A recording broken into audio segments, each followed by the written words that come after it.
Hi, everyone. I'm Mia Jackson, and I need to share my story because no one should endure what I did. I'm 35 years old, a marketing manager at Reynolds & Co. On the surface, my life seemed perfect. Two amazing kids, Emma and Lucas, a thriving career, and what I thought was a solid marriage to Michael Thompson. But behind closed doors, there was another force at play, my mother-in-law, Patricia. Honey, I brought some homemade lasagna for the kids. The food you make is far too modern for growing children, Patricia announced, waltzing into my kitchen uninvited for the third time that week. Patricia, I appreciate it, but next time, please call first.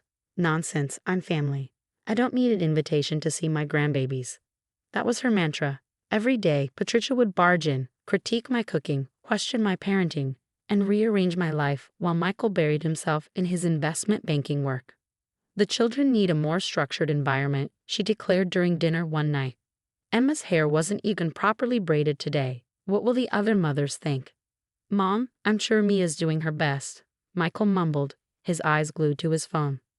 My best friend Jessica saw right through Patricia's facade. During one of our coffee meetups, she didn't hold back. That woman isn't being helpful. She's taking over your life. You're exaggerating, Jess. She's just involved. Involved, she rearranged your entire kitchen last week. At work, my colleague David noticed my stress. Everything okay, Mia? You seem distracted. Just mother-in-law drama. Yesterday, she told the neighbors she's teaching me how to be a proper mother. Have you talked to Michael about it? Michael? He thinks she's a saint. Watch this. I played a voicemail from earlier that day. Mia, darling, I've scheduled Emma's doctor's appointment. You're clearly too busy with your career to handle these things properly. That evening, I confronted Michael again. Your mother's behavior is out of control. You're being sensitive. Mom's just trying to help. She raised me, and I turned out fine. Really? Is that why you can't make a single decision without calling her first? Don't start, Mia. You know how much she does for us. The next morning, I caught Patricia sifting through my mail. I was just organizing things for you, dear. You've been so disorganized lately. Later that week, at Emma's school play, a parent approached me. Mrs. Thompson, your daughter is so talented. Your mother-in-law told us she's been teaching Emma piano. Excuse me? I'm the one, whoa. Oh, and she mentioned you're struggling with work-life balance. If you ever need help, we're here for you. That's when it hit me. Patricia wasn't just overstepping, she was systematically erasing me from my own family. But her boldest move was yet to come. One morning, as I pulled into Berkeley Elementary's parking lot, Emma's innocent question stopped me cold. Mommy, why aren't we going to school today? This is your school, sweetie. But Grandma Pat said we're going to Winchester Prep now. She took us there yesterday to see our new classrooms. My hands shook as I called the school. Mrs. Jackson Thompson, yes, we received the transfer papers last week. Your mother-in-law submitted all the documentation. I never authorized any transfer. I'm their mother. Well, according to our records, Patricia Thompson is listed as the mother and primary guardian. I nearly crashed my car racing to Winchester Prep. When I arrived, the secretary confirmed my worst fear. Yes, Mrs. Thompson enrolled them. She had all the proper documents, birth certificates, social security cards, everything. Those documents were forged. Furious, I confronted Patricia. Mia, dear, let's not make a scene. This is for the best. Berkeley's standards were lacking, just like your parenting. I called Michael, expecting support. Instead, his indifference stunned me. Mom said she talked to you about it. The tuition's already paid for the year. Talk to me? She forged documents, Michael. She listed herself as their mother. I'm sure it's just a misunderstanding. Mom knows what's best. That night, I found a stack of open letters in Patricia's purse. College fund statements, medical records, even my personal bank statements, each marked with her sticky notes.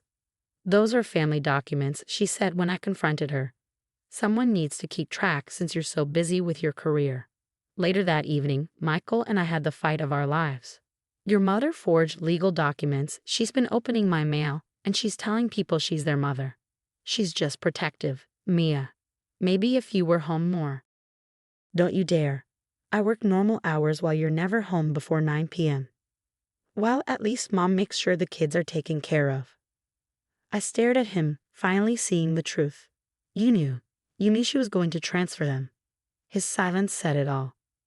They could have waited another year, he mumbled. But Mom said Winchester's waiting list is getting longer.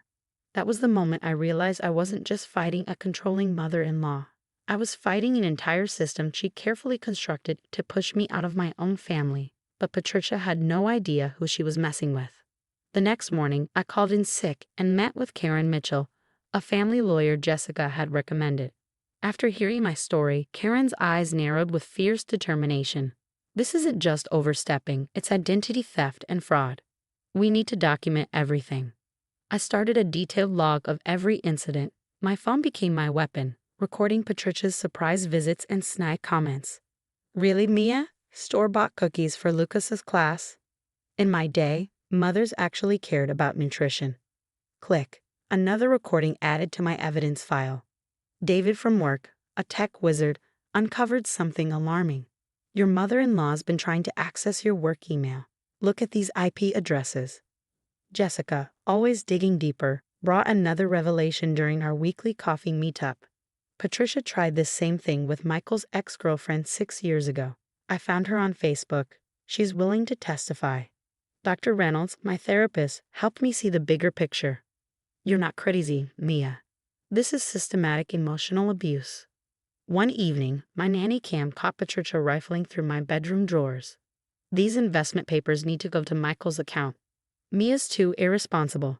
I pretended nothing was wrong. But my evidence pile grew: forged school documents, opened mail, attempts to access my bank account, and recordings of her lies to neighbors. She even showed up at my kids' doctor appointments, claiming to be their mother. Then came the bombshell. Mia, your mother-in-law's been emailing Michael's board members, pretending to be him, David revealed. She's making investment decisions that could tank his whole division. Why didn't anyone verify these emails? Because they're coming from his personal account, the one she apparently has access to. I watched silently as Patricia dug her own grave.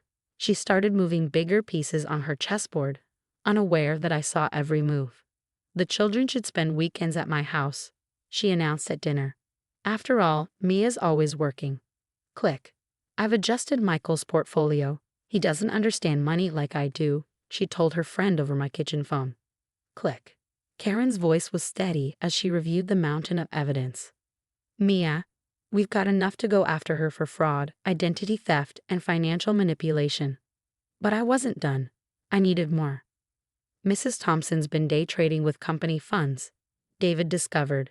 She's lost nearly $500,000 of Michael's clients' money. A private investigator uncovered Patricia's past. 3 fraud cases settled out of court and 2 restraining orders from previous daughters-in-law. The final blow came during Emma's parent-teacher conference.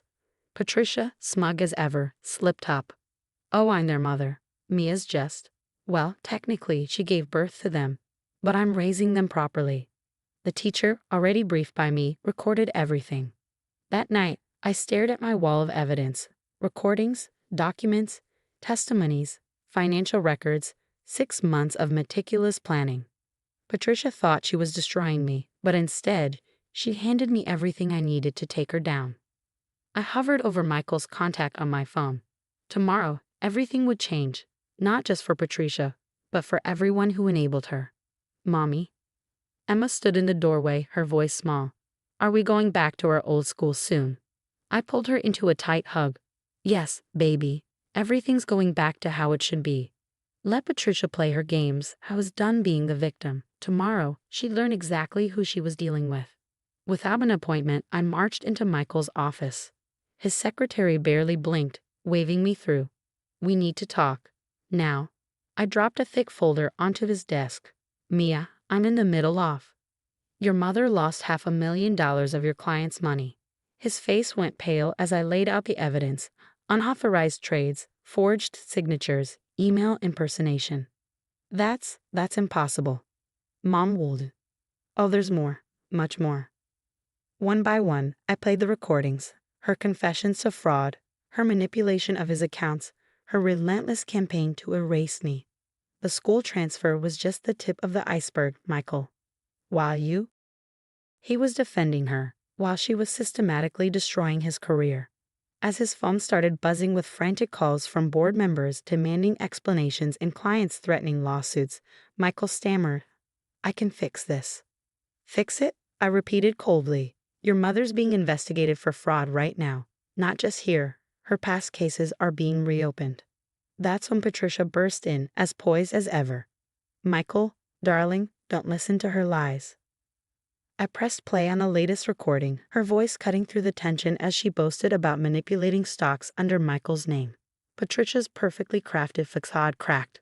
"I was protecting our family," she cried. "Mia's ruining everything." "By family, you mean the one you tried to steal from me?" I shot back. I turned to Michael, my voice steady, but my words hit hard. "Choose now, Michael. Your mother's crimes or your children's future." His eyes flickered with uncertainty. But in the end, he chose his career. Within hours, Patricia was banned from the building, and by evening, she was facing multiple fraud charges, not from me, but from Michael's own firm. "Mia, please," Michael begged. "Later, we can work this out. Like we worked out our children's school transfer or your mother stealing my identity." The aftermath was swift and brutal. Patricia's social circle disintegrated as victims from her past came forward. Her country club membership was revoked. Her reputation, carefully built over the years, was obliterated. Michael, on the other hand, lost everything: his job, his clients, his prestigious career. It all came crashing down. "The kids need their father," Michael said, trying one last time. "They need a father who protects them," I countered, "not one who helps abuse their mother." I got the kids back in their old school. The principal personally apologized. The mothers who had believed Patricia's lies, they got front row seats to her downfall on local news. Emma and Lucas flourished once Patricia's influence was gone. As for me, I was promoted to director of marketing. Turns out, when you're not constantly sabotaged, your career can really take off. Last I heard, Patricia was facing crippling fines and legal fees.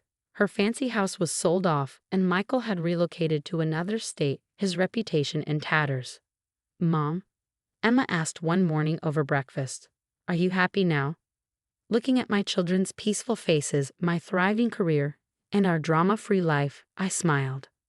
"Happier than ever, baby." But then my phone buzzed. A text from Michael. "Can we try again, for the kids?" I didn't even hesitate. I blocked his number. Some might call me cruel for not forgiving him. I call it protecting my peace. Sometimes the only way to deal with toxic people is to let them face the consequences of their own actions. Let them cry, let them beg, let them feel sorry, but don't let them back in. So what would you have done? If you discovered your mother-in-law was gaslighting your entire social circle while systematically erasing you from your children's lives, would you have exposed her right away, or would you have gathered evidence like I did? Let me know your thoughts in the comments below.